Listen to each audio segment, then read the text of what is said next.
We have one of the greatest accounts on record of African superpower, by means of dynamic manpower and resources of warfare. 𝒊𝒂𝒏. The world were now Turkish historian also wrote in his account of his journeys up the Nile River in his visitation to the Sudanese Sultanate of Sudan. The account reads as follows in 1670. He writes, in 1673, continuing south along the Nile, we passed through several prosperous villages and in 10 hours arrived at the city of Borushesh. A Khan, who is the Sultan of Sudan's vizier, governs here over 100,000 troops, 2,000 elephants, 500,000 subjects, and countless animals. He came out to greet the Sultan with all kinds of creatures, God be praised. None shall question him about his works. Quran 21:23. And what sorts of human beings he has created. How can hearing measure up to seeing? When this vizier came out to greet us, he brought 2 enormous elephants, one of them as white as milk and 1,000 years old, or so they told us. They could only be mounted with a rope ladder of 20 rungs. I had never seen such huge elephants, and they were very tame and docile, following a man like a dog for a scrap of bread. Restoring the knowledge and prestige of the kingdoms, peoples, and empires that lived and reigned in such a time where fantasy and majesty were indistinguishable.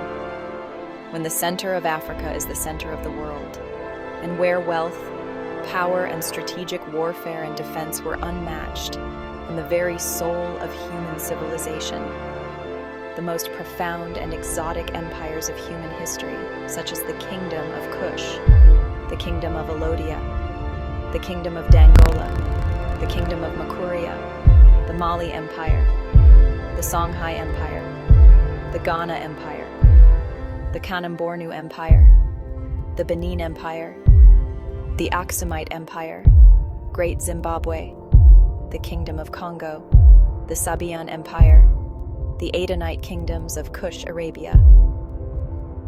These empires were not only significant for their use of war elephants, but also for their vast territories and numerous influential rulers, contributing to the rich history and culture of equatorial Africa.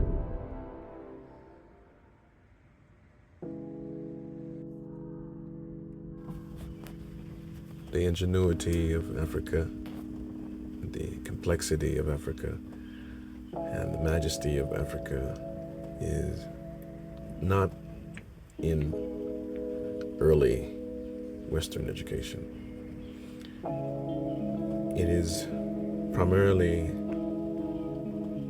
built on the humiliation and the degradation of African civilization and people of African descent, and the necessity of restoring the ingenuity and sophistication of African civilizations are paramount. This makes African history understandable. It's amazing to also understand that much of understanding history by what's written is also by what's not written. 𝒊𝒂𝒊𝒄𝒂𝒏 also writes of the Sudan, in complete contrast to colonial versions' renditions of history, in the omissions of reconstructed narratives. He boasts of the sheer awe-inspiring innovation and mastery of the African kingdoms, and the exotic wildlife tamed by the resilience and ingenuity of African societies and cultures. His writings display Africa as it really was in the ancient and medieval eras of its superpowers, a time before new strategically advanced weaponry developments were concealed and strategically aligned against the entirety of the equatorial continent.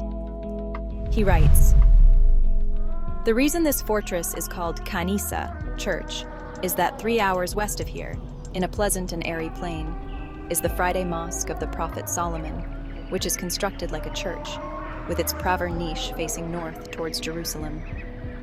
Thus, this ancient mosque was called Kisa, and the fortress was named after the mosque. Elaborate description of the mosque with 1,700 porphyry columns, etc.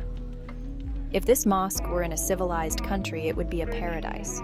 But it is an orphaned mosque without a congregation. It is, however, the site of an annual gathering in the autumn season, when myriads of people from throughout the African continent set up their tents in and near the mosque and around the nearby lake, and have a lively open-air market for 40 days and 40 nights.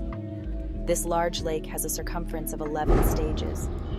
All these people camp on both sides of the lake and drink its water for a blessing, saying that it is water that was drunk by the prophet Solomon. And by God's command, those afflicted with various illnesses are cured. At the end of 40 days, when the market is over, countless elephants and camels and donkeys are loaded with skins and pots full of the life-giving water of this lake, which are taken throughout Christendom, Kafiristan, and the Arab world. Not a drop of water is left in this lake, which has a circumference following year, however. It is full to the brim by God's command. It is of 17 great marvel, and it is a great mosque of light, whose servants and scholars busy themselves with the religious sciences. The people are all Malikis.